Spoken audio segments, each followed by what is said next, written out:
Whittier started off as a short film project. I adapted that work into a play that became Whittier. Whittier is about the neighborhood Whittier in South Minneapolis. It's set in 2020, 5 days after the murder of George Floyd.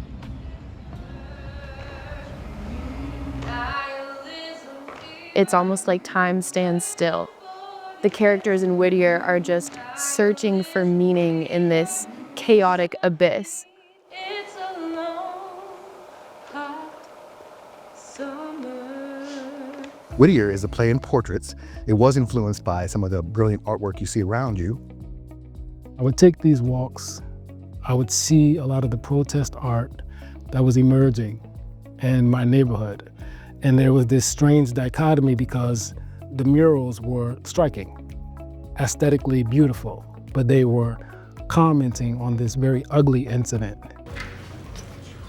Prologue, the block watch, a group text.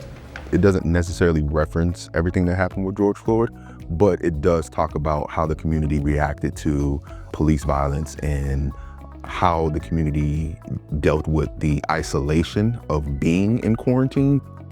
And it was basically just me going around the neighborhood, conducting man on the street style interviews with my neighbors about their protest signs.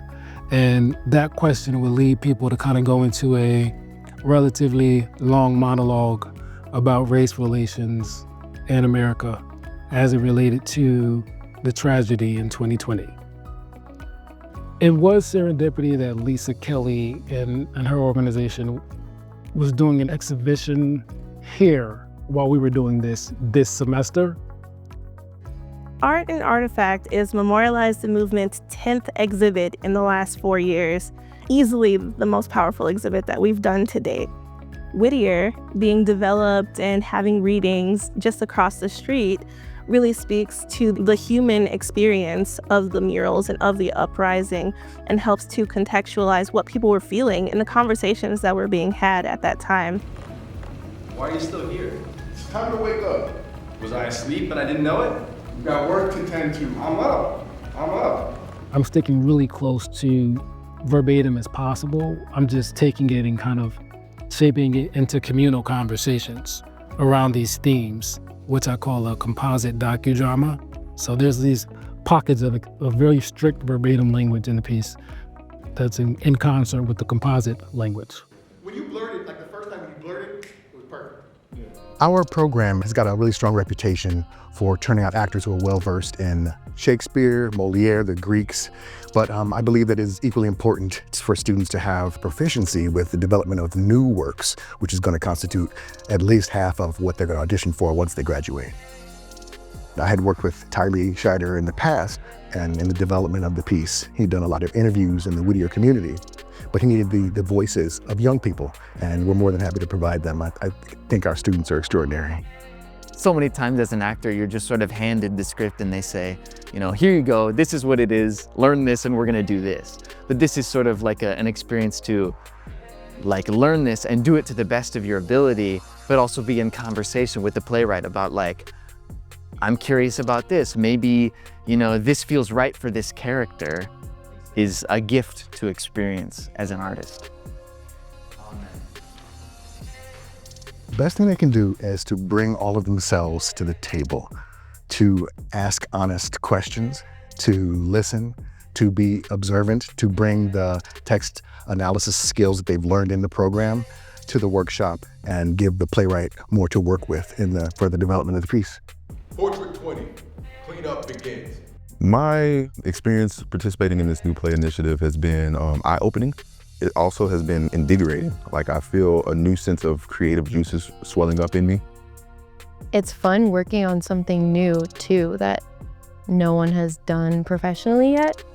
It's cool to feel like you get to have kind of a part in the way that the story has come to life. Socks? Yeah. Shea butter? Yeah. Character arcs have been fleshed out. Relationships in the play have been deepened, and I think that's the most important thing to me, that each character is as multidimensional as possible so that everybody in the audience could see a bit of themselves in someone.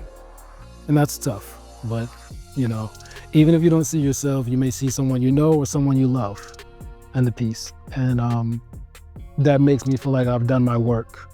It's really cool and it's really well written.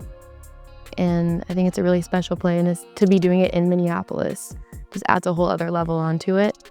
I wrote something I want to sing for y'all. It's about how I've been feeling. This is where the play was born. People are reading it in London. They want to do it. It's been workshopped out there. But before it gets produced anywhere, I have this conviction that I want the play to be produced in the Twin Cities first, in and around the people that I was living around and writing about when the play was conceived. I'm looking for the Twin Cities blessings before we take it anywhere else. That's really important to me. I think it's an important play to put on right now, especially because we are 4 or 5 years removed from that situation, but it didn't go away.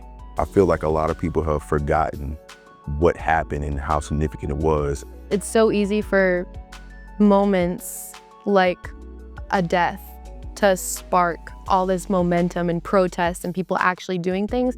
And then after a couple months, a year, whatever, it kind of dies down. But this is still going on. There's still a lot of injustice in the world that it's going to take all of us to come together to solve. Let's keep the conversation going, and let's make real change that can sustain itself. Let's make systemic change, and let's use art to do it.